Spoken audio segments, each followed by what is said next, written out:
Hello everyone, आप सबको हमारे यूट्यूब चैनल में स्वागत है। दोस्तों, हम लोग इस वीडियो में देखेंगे एनसीईआरटी गणित अध्याय 5 एक्सरसाइज 5.1 के प्रश्न संख्या 1 का हल, जिसमें हम लोग प्रश्न संख्या 1 में 4 प्रश्न दिया हुआ है, उसमें 1 और 2 हल देख चुके हैं इससे पहले वाले वीडियो, क्योंकि ज्यादा लंबा हो जा रहा था इसलिए मैंने उस वीडियो में नहीं बनाया।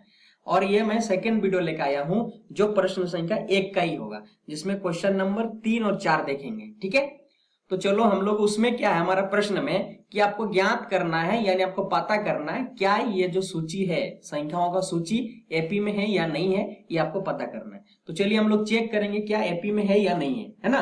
तो क्वेश्चन को हम लोग पढ़ते हैं पहले, फिर समझते हैं क्वेश्चन को, फिर आगे हल करेंगे। अगर आप प्रश्न को समझ जाएंगे अच्छी तरह से तो आगे आपको ऐसे ही प्रश्न 90% सॉल्व हो गया। समझ रहे हैं ना। तो पहले हम लोग क्वेश्चन को समझते हैं। हमारा मोटो पहला होगा क्वेश्चन को समझना। देखो क्वेश्चन में आपका कह रहा है प्रत्येक मीटर की खुदाई के बाद एक कुआं खोदने में आई लागत, जबकि प्रथम मीटर, यहां पे लिखा हुआ देखो, प्रथम मीटर खुदाई की लागत ₹150 है और बाद में प्रत्येक मीटर की खुदाई की लागत ₹50 बढ़ती जाती है। समझ गए क्वेश्चन को। चलिए मैं आपको समझाने की कोशिश करता हूं प्रश्न को। यहाँ पे एक कुआं दिया हुआ है ना, मैंने एक कुआं बनाता हूं। ठीक है, ड्राइंग तो उतना अच्छा नहीं है क्योंकि मैं मैथ्स पढ़ाता हूं और मैथ्स में उतना ड्राइंग की आवश्यकता नहीं है और नहीं हेड राइटिंग की आवश्यकता होती, नहीं लैंग्वेज की, है ना। तो यहाँ पर देखो मैंने यहाँ पे एक मेजरमेंट दिया है, एक यहाँ से यहाँ 1 मीटर का है और फिर अगले मीटर ये है, फिर अगला मीटर ये है, फिर अगला मीटर ऐसा है। आप देखिए प्रश्न में क्या कह रहा है। प्रथम क्वेश्चन में कह रहा है कि प्रथम मीटर की खुदाई की लागत ₹150, यानी यहां से यहां तक की खुदाई करने में कितना खर्च हुआ, लागत है ₹150 लागत पड़ा। ठीक है, और आगे प्रश्न में यह भी कहा है कि बाद में प्रत्येक मीटर की खुदाई की लागत ₹50 बढ़ती जाती, यानी अगला जो आपका खुदाई होगा, अगला किलोमीटर जो खुदाई होगा, है ना, वो जो खुदाई होगा वो आपको कितना होगा, वो आपको ₹50 बढ़ते जाएगा। यानी 150 था और ₹50 इंक्रीज हो गया, यानी अगला मीटर में होगा क्या हमारा 200। ठीक है, और कहा कि प्रत्येक मीटर की खुदाई ₹50 बढ़ती जाएगी, तो अगला फिर यहां से यहां तक तो खुदाई हो गया, फिर यहां से यहां खुदाई करेंगे तो फिर हमें 200 प्लस फिर एक्स्ट्रा ₹50 लगे लागत पड़ेगा। फिर आगे जब बढ़ेगा तो क्या होगा, 200 प्लस फिर 250 है, 250 प्लस फिर ₹50 और एक्स्ट्रा लागत पड़ेगा। क्योंकि हो सकता है कुआं खोदते टाइम जैसे जैसे आप नीचे गहराई की ओर जा रहे हैं, खोदते जा रहे हैं, तो उसमें पत्थर मिल रहा होगा खुदाई करते टाइम, इसीलिए तो कॉस्ट बढ़ा रहा होगा, ऐसा मान लो आप। ठीक है, अब आइए हम लोग हल करते हैं प्रश्नों को, कैसे हल करेंगे। क्वेश्चन तो समझ गए है ना, अब हल करना भी हमारा है, क्योंकि एग्जाम में तो समझ जाएगा कि आप जो लिखेंगे वो समझेगा, यानी आपके जो व्यूज है आप लिख के माध्यम से देंगे एग्जामिनर को, तो वो समझेगा, है ना। चलो कैसे हल करेंगे, हम लोग सबसे पहले लिखते हैं क्या, हल। ठीक है, पहले लिखते हैं हल। तो यहां पर देखो कि प्रत्येक मीटर की खुदाई, यानी 1 मीटर की खुदाई की लागत कितना है, ₹150। तो हम लोग लिखेंगे कि 1 मीटर, समझ रहे हो, 1 मीटर खुदाई की लागत बराबर A1 मान लेते हैं, कितना है, ₹150। ठीक है, अगले कहा कि 2 मीटर जब हम खोदेंगे, है ना, 2 मीटर खुदाई की लागत कितना पड़ेगा, A2 हम लोग मान लेते हैं। और इसमें क्या है कि आपको जो 150 रुपये था, साथ ही साथ आपको ₹50 एक्स्ट्रा लगेगा, यानी 150 प्लस 50 आपको ₹200 हो जाएगा। ठीक है, अब उसी प्रकार हम क्या करेंगे, 3 मीटर जब खुदाई होगा कुआं का, तो हमारा कितना कॉस्ट पड़ेगा, इसको हम लोग मान देते हैं A3। वो जो हमारा लग रहा था कितना, ₹200 जो लग रहा था, साथ ही आपको ₹50 और एक्स्ट्रा लगेगा, तो बराबर हमारा क्या होगा, ये 250 हो जाएगा, है ना, ये 250 हो जाएगा, ₹250। फिर अगला क्या होगा, 4 मीटर की खुदाई जब कुआं करेंगे, है ना, 4 मीटर की खुदाई जब कुआं करेंगे, यानी इसको हम लोग नाम रख लेंगे A4। तो हमारा क्या होगा, रुपीज ये 250 प्लस आपको ₹50 और एक्स्ट्रा चार्ज लगेगा, बराबर हमारा होगा कितना, ₹300। ठीक है, ये 300 रुपया। अब हमें तो ये नंबर मिल गए, यानी संख्या मिल गया, तो क्या इन संख्याओं एपी में है या नहीं हमें चेक करना होगा। और हम सब जानते हैं कि कोई भी क्वेश्चन यानी कोई भी सीरीज, कोई श्रृंखला तब समांतर सरणी कहलाएगा जब उनके पदों के बीच, उनके पदों का बीच समान अंतर होगा, यानी क्रमागत पदों के बीच का अंतर अगर समान है तो हम लोग कहेंगे ये श्रृंखला, ये सीरीज हमारा एपी में है ना, ये जानते हैं। चलो इसको हम लोग आगे ले जाते हैं ना, आगे क्वेश्चंस को सॉल्व करते, ठीक है। यहाँ पे आप ध्यान से देखो, तो हम क्या करना होगा, कॉमन डिफरेंस निकालेंगे, सार्व अंतर निकालेंगे। तो हम लोग लिखेंगे D इक्वल टू, हमें क्या करना होगा, A2 माइनस A1, ठीक है। और A2 का मान यहाँ पर देखो कितना हमारा 200 है ना, 200 माइनस कितना 150 रुपया, A1 का मान बराबर कितना है 50, ठीक है। उसी प्रकार हम क्या निकालेंगे, A3 माइनस A2 बराबर हम लोग क्या कहेंगे, A3 का मान कितना देखो 250 है ना, A3 का मान है 250 और हमारा A2 का मान है 200, ठीक है। तो 250 से 200 माइनस करेंगे तो हमें क्या मिलेगा, 85 मिलेगा। फिर अगला हम उसी प्रकार अगर निकाल ले, A4 माइनस A3 बराबर क्या हो जाएगा हमारा, A4 का मान देखो कितना ₹300 है ना, 300 माइनस ये 250, ठीक है। A3 का मान जब इसमें हम लोग माइनस करते हैं तो कितना मिलेगा हमें, 50 मिलेगा। यहाँ पर आप देख सकते हो D जो हमारा A2 माइनस A1 बराबर 50 आया, उसी प्रकार D A3 माइनस A2 50 आया, उसी प्रकार A4 माइनस A3 हमारा 50 आया। तो यहाँ पर आप देख सकते हो D का मान हर जगह समान है, यानी सार्वंतर बराबर है सभी पदों के बीच में, है ना, सभी पदों के बीच में 50 50 50 कॉमन डिफरेंस है, सार्वंतर है। तो हम लोग कह सकते हैं कि ये दी गई संख्याओं सूची, दी गई संख्याओं की सूची एपी में है ना।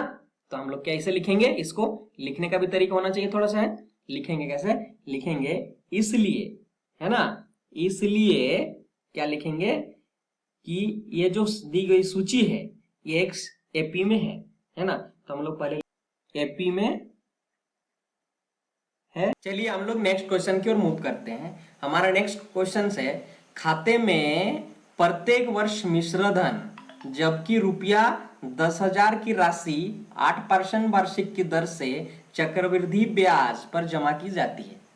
देखिए यहाँ पर प्रश्न में कह रहा है कि एक खाता में प्रत्येक वर्ष मिश्रधन को क्या किया जाता है, जमा किया जाता है। और कैसे जमा किया जाता है, मिश्रधन आपका चक्रवृद्धि ब्याज पर जमा किया जाता है। हम लोग जानते हैं कि ब्याज ना दो प्रकार से होता है, एक प्रकार होता है साधारण ब्याज और दूसरा प्रकार होता है चक्रवृद्धि ब्याज। और साधारण ब्याज में क्या होता है दोस्तों, कि जो मूलधन है उसी पर ब्याज लगता है, लेकिन चक्रवृद्धि ब्याज में भी ब्याज लगता है। जैसे मान लीजिए आपने किसी एक को उधार दिए हैं कुछ पैसे, तो अगले साल आप जो किस आधार पर दिए हो, चक्रवृद्धि ब्याज पर अगर मान लीजिए दिए हैं, तो आपको कैसे करना होगा कि जो आपने मूलधन दिए हैं उसको, वो तो अगला साल क्या लगेगा, उसमें एक रेट ऑफ इंटरेस्ट रखा जाए कि 5% हिसाब से मैंने आपको देंगे। तो जैसे ही 5% हिसाब से देगा, तो यानी एक साल के बाद जो अमाउंट दिए हैं उसका 5% ब्याज भी आपको लौटाएगा। एक साल के बाद अगर लौटाना चाहता है तो मान लीजिए 2 वर्ष के बाद लौटाएगा, तो क्या होगा इसमें कि जो आपने मूलधन दिया था और पहला साल का ब्याज दोनों ऐड करने के बाद दूसरा वर्ष फिर आपको जो रेट ऑफ इंटरेस्ट है उसमें आपको ब्याज लगेगा।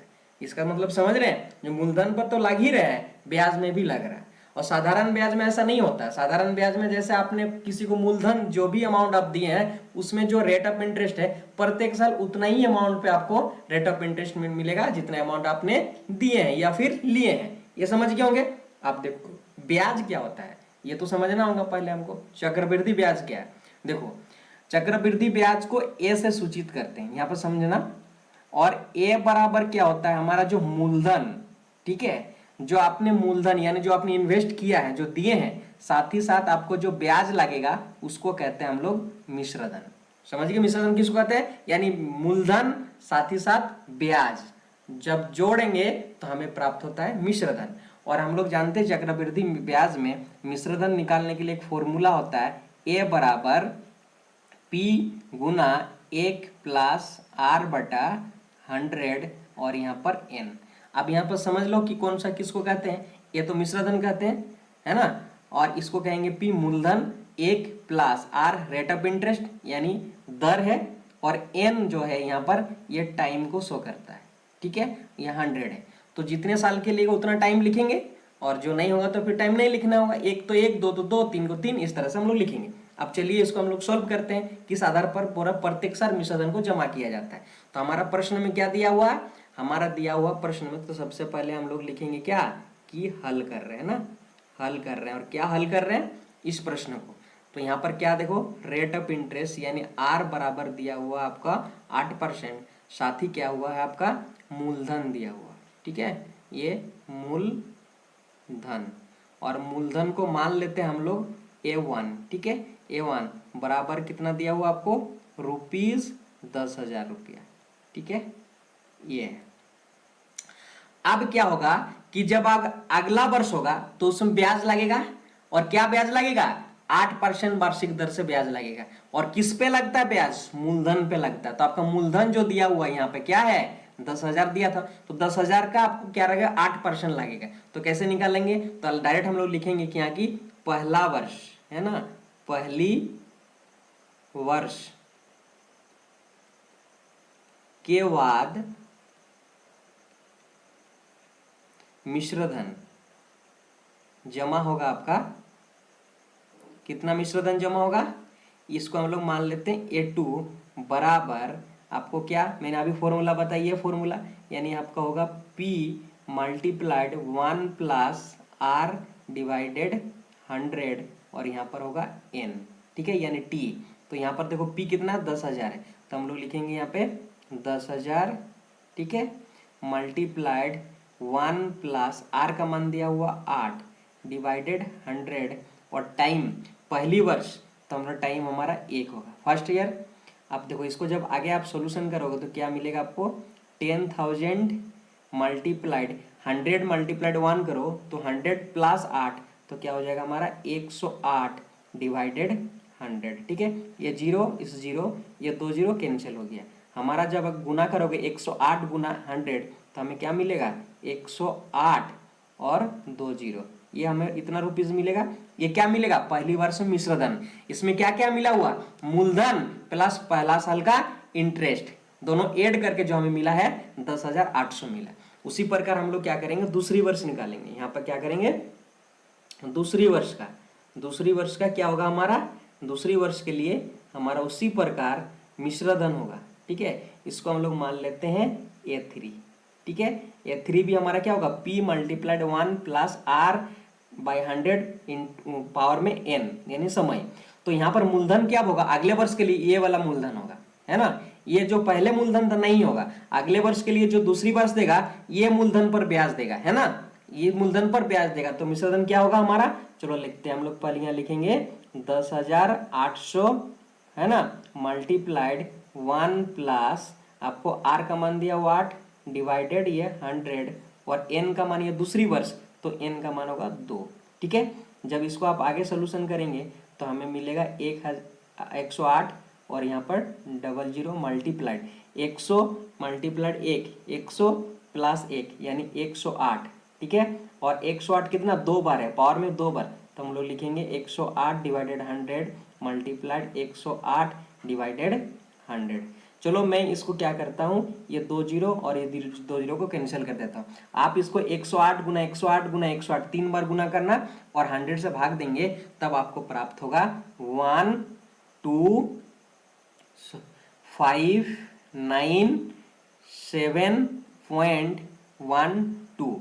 तो क्या होगा कि यहाँ पे जो अप्रोक्सीमेट वैल्यू है, सो एग्जैक्ट वैल्यू आप ले लो, अप्रोक्सीमेट वैल्यू 12,597 रुपीज, ठीक है, इतना।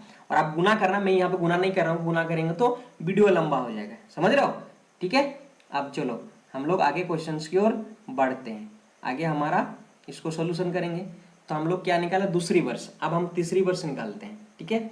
तो तीसरी वर्ष क्या होगा हमारा, तीसरी वर्ष के बाद जो हमारा मिलेगा क्या, मिश्रधन यानी A4 बराबर इस मूलधन पर मिलेगा यानी 12597 मल्टीप्लाइड क्या होगा 1 प्लस 8 डिवाइडेड ये 100 और n का मान यहाँ पे 3 होगा, है ना, तीसरी वर्ष का निकाल रहे हैं।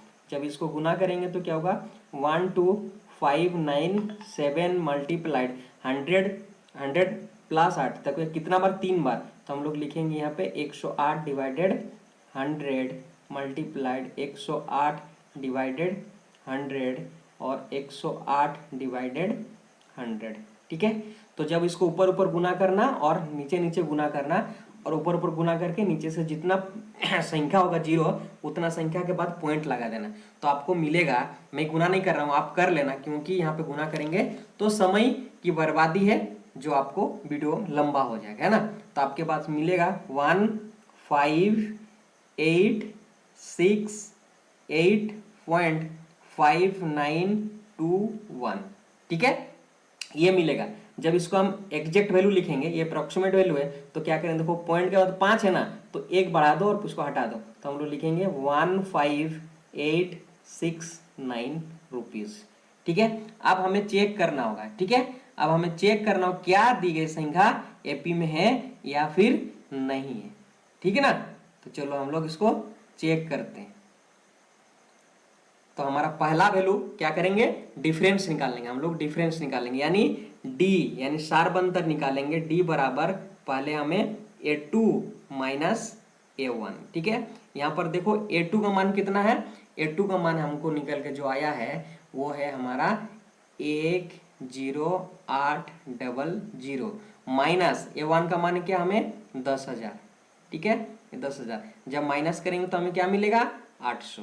ठीक है, उसी प्रकार हम निकालेंगे अगला कि A3 माइनस A2, तो हमें निकलेगा, देखो हमारा दूसरा बार कितना आया 12597 माइनस ये 1000 कितना है, ये सॉरी 10,800 माइनस जब करेंगे तो हमें मिलेगा 1797 रुपीज।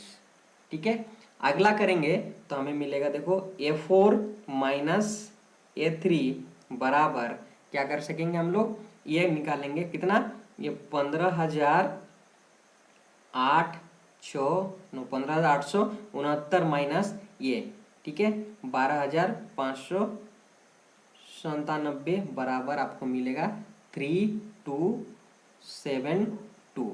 यहाँ पर आप देख सकते हो जो डी निकल कर आया तीनों अलग अलग है, यानी पदों के बीच समान अंतर नहीं है। तो हम लोग क्या कह सकते हैं, दी गई सूची संख्याओं में एपी नहीं है, एपी नहीं है, तो हम लोग लिखेंगे यहाँ पर इसीलिए। ठीक है, क्या लिखेंगे, क्रमागत पदों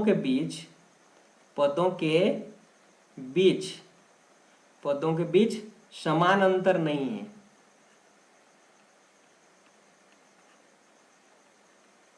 अतः यह एपी में नहीं है।